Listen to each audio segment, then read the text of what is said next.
Hi, girls. I think we have one thing in common. And I mean, our hometowns have one thing in common. And I think that is that our hometowns, the one source of our hometowns' livelihood is agriculture. Is that right? Yes. How about you, Princess? Have you any experiences in relation to agriculture? Just like you guys, I live in a hometown wherein our major livelihood is agriculture, and we Mhm. also have coastal barangays. So even I myself, our family's agribusiness is more on the fish farm side. How about you? What's your experience or your background in terms of agri? Well, I have an egg farm, so Mm. I work hand in hand with the poultry sector of the agriculture. This actually started during the pandemic, so it's been operational for 2 to 3 years now. Mm. That's nice because I myself is also working in a national government agency, specifically in the Department of Agriculture. Mhm. So I've dealt with different projects of DA like egg farming or like basic Mhm. farm to market roads and like different high value crops. So I was able to expose and like dealing with the farmers and the fisher folk. So I feel very close to to both of you because we all have the same work environment and also like exposure, I guess. So it's really nice. Actually, in my personal experience, I don't have a green thumb. So I'm more on focusing on animal racing. So I have some goats and even piggery. But sadly, it's affected by the African swine flu before. So that's my most recent heartache as a starting agripreneur. How about you? I know you're into urban planning, right? So Yeah. you touch on the agricultural sector of your region. Yeah, so since I studied urban planning, it's also kind of related to agriculture and environment because you're strategically locating different establishments in the best way possible that it would not affect negatively to the environment and also in agriculture. So it's very nice in right now because we have so many projects that's really benefiting not only the farmers but also like even like the IP communities in the upland areas where they have difficulties in like in their transportation, things like that. So this farm to market roads enable them to transport from one place to another in much easier and convenient way. So I guess that's like really the focus right now of different projects of the Department of Agriculture. And quite actually, we have something similar to that in my hometown in Arteche. We also have we produce seaweed crackers. That's one of the sources of livelihood of the women in Bere, Arteche. So this is for export, and this is one of the best products of our province. Aside from, of course, we have root crops and of course seafood. We have an abundance in Oh. seafood. Actually, that's the best thing when you visit the fish farm. So Mm-mm. I'm so used to having fresh seafood every time that Right. I'm there, and that's my favorite thing. That's why up until now, even though I tasted the different kinds of food, my number one favorite is still milkfish because Those that's pa our rin. produce. So love your own.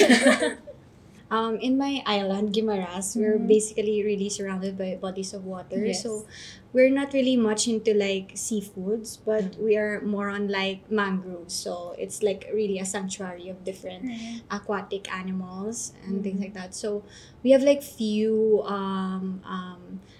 seafoods that we can really be proud of, but because we're mainly focusing on mangoes, and now we're trying to shift into dragon fruit naman. So we're trying to be the dragon fruit capital of the Visayas region. So yeah, that's the focus right now of Guimaras aside from their sweet mangoes. Yeah. Yeah, really more on fruit bearing trees. Yeah. So I guess that says a lot about the involvement of us, the youth, in the sector of agriculture. That says that agriculture is a versatile field. It's Yeah. it's rewarding. It's fulfilling to be a part of the agriculture sector. And Yeah. yeah, and I also think that agriculture is like the backbone of economy. Right. Like it's an important aspect of economy that if we have like enough food security, if we have enough food supply and like crops and major produce that we should have, it's like important not in life not to sustain. So it's very important to like really give importance to our agricultural industry. Right. That's true.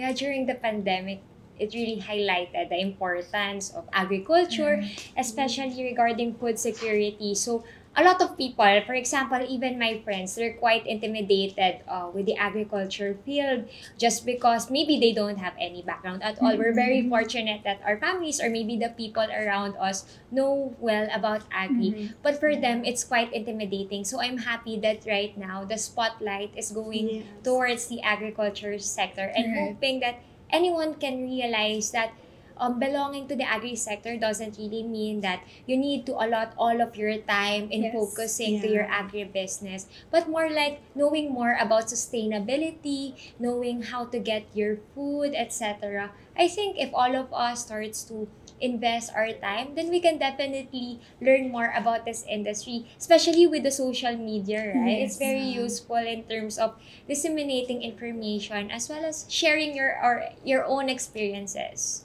That's true. And I mean, to add to that, I feel like agriculture is also for the youth, especially because our average farmers are aged 60.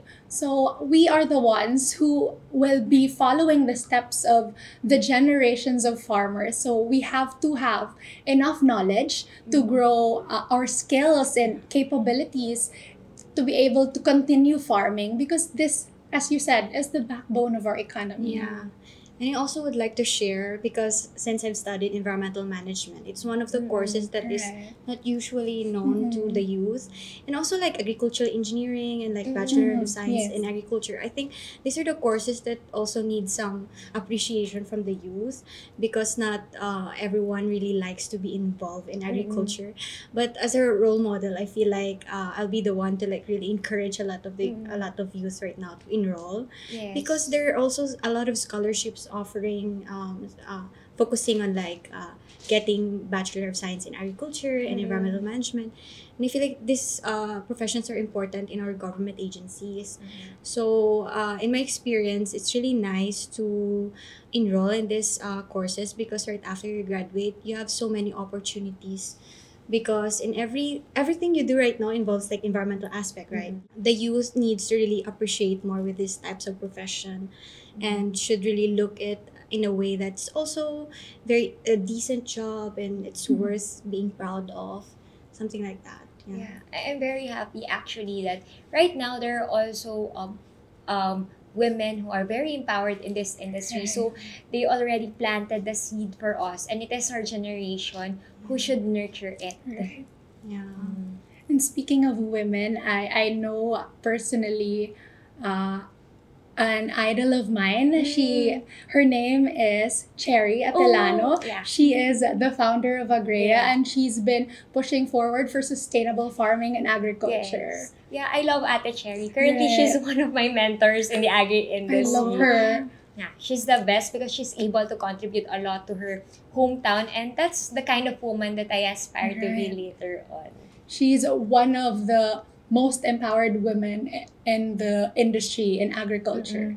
And she started also from the Visayas when she was studying in college. So she's something that she's someone that I look up to, and I really aspire to be just like her, pushing forward causes, especially focusing on sustainable farming and agriculture, not only to different regions, but to the rest of the nation and to the rest of the countries, diba?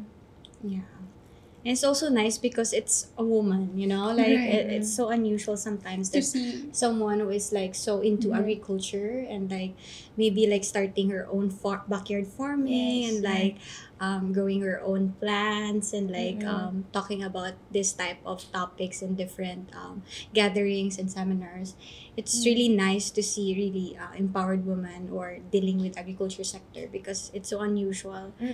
Yeah, so it's really eye-opening to the youth.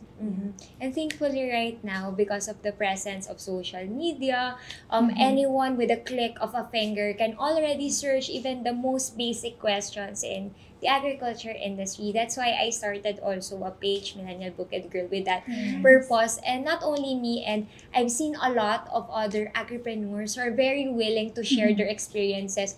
So I'm happy that this time around, they have a lot of opportunities to learn already, even for those outside of the provinces.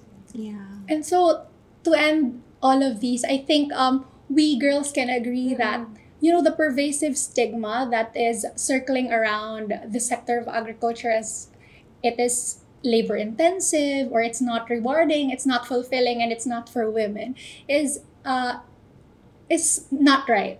This is a stigma that is being debunked day by day by people like Cherry Atilano, and of course these women that I'm with right now. So agriculture is the backbone of our economy, and I think we should educate ourselves and get enough knowledge and skills to be able to learn how to farm and to be able to be the next generation of farmers that will support the next generation. So I really hope that every one of us, especially our fellow millennials or Gen Z, Right. can see the importance and relevance of agri, especially given the current climate that we have right now in our country, right? So cliche as it may sound, but every time you eat, you should think of farmer. Yes.